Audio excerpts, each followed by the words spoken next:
Développer les intelligences multiples de votre enfant, c'est l'aider à se construire sa confiance en lui, son estime de lui et préserver sa créativité tout en s'amusant.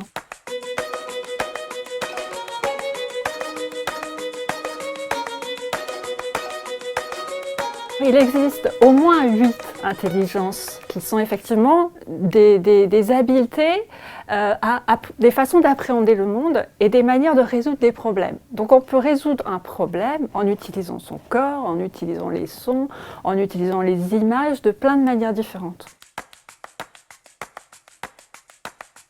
Avant de repérer les intelligences multiples de son enfant, c'est bien, vous allez commencer par lui dire qu'il possède en lui plusieurs talents, qu'il est riche, qu'il a plusieurs intelligences. Donc il peut être intelligent, vous allez lui dire, avec son corps, par exemple quand il danse, quand il fait de la pâte à modeler, quand il enfile des perles, qui peut être intelligent avec les images, quand il colorie, quand il dessine, quand il fait ses caplas. Après, vous allez, dans votre vie de tous les jours, mettre des mots, verbaliser. Par exemple, s'il est au parc et qu'il escalade ou qu'il descend sur le toboggan, vous pouvez lui dire « Ah mais tu vois, ton intelligence corporelle, elle est contente, elle s'amuse, elle se développe. »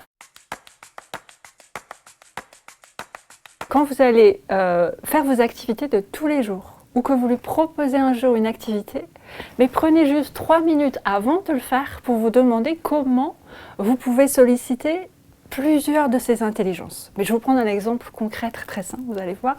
Imaginons que vous allez à la boulangerie avec lui pour acheter du pain. Sur le trajet en allant à la boulangerie, par exemple avec votre enfant, en chantant 1 kilomètre à pied, vous faites travailler et son intelligence musicale et son intelligence corporelle. Après, vous lui demandez « Mais qu'est-ce que tu aimes toi dans le pain ? Pourquoi tu aimes ça ?» Vous faites travailler son intelligence intrapersonnelle. Si, au retour, vous lui demandez de le couper pour vos invités ou autres, vous faites travailler son intelligence interpersonnelle et vous pouvez même lui demander en combien de parts il va le couper. Et vous faites travailler son intelligence mathématique. Donc vous voyez qu'il n'y a pas, dans l'absolu, des activités à inventer pour solliciter ces intelligences multiples. Bien sûr, vous pouvez trouver des jeux, mais vous pouvez aussi transformer en fait vos activités de tous les jours sous cet angle-là et ainsi faire travailler toutes ces intelligences. On sait que si on sollicite les intelligences multiples de l'enfant, il apprend mieux.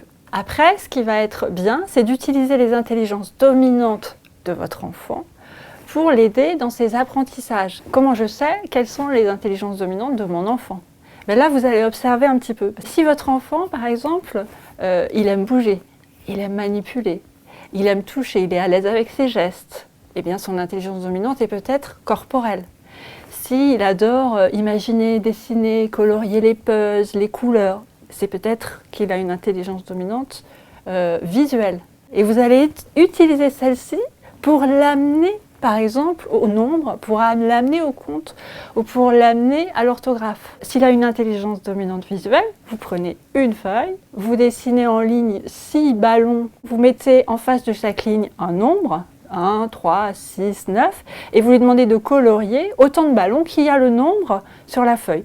Donc là, vous utilisez son intelligence dominante visuelle, il adore colorier, mais en même temps, c'est par ce coloriage qu'il va intégrer le nombre en fait. La majorité des enfants en dessous de 6 ans ont une préférence plutôt pour utiliser leur corps et utiliser les images pour appréhender le monde et donc pour apprendre. Mais tout ça, ça va évoluer quand il va grandir au fil de sa vie et peut-être plus tard son intelligence dominante principale sera verbale ou mathématique.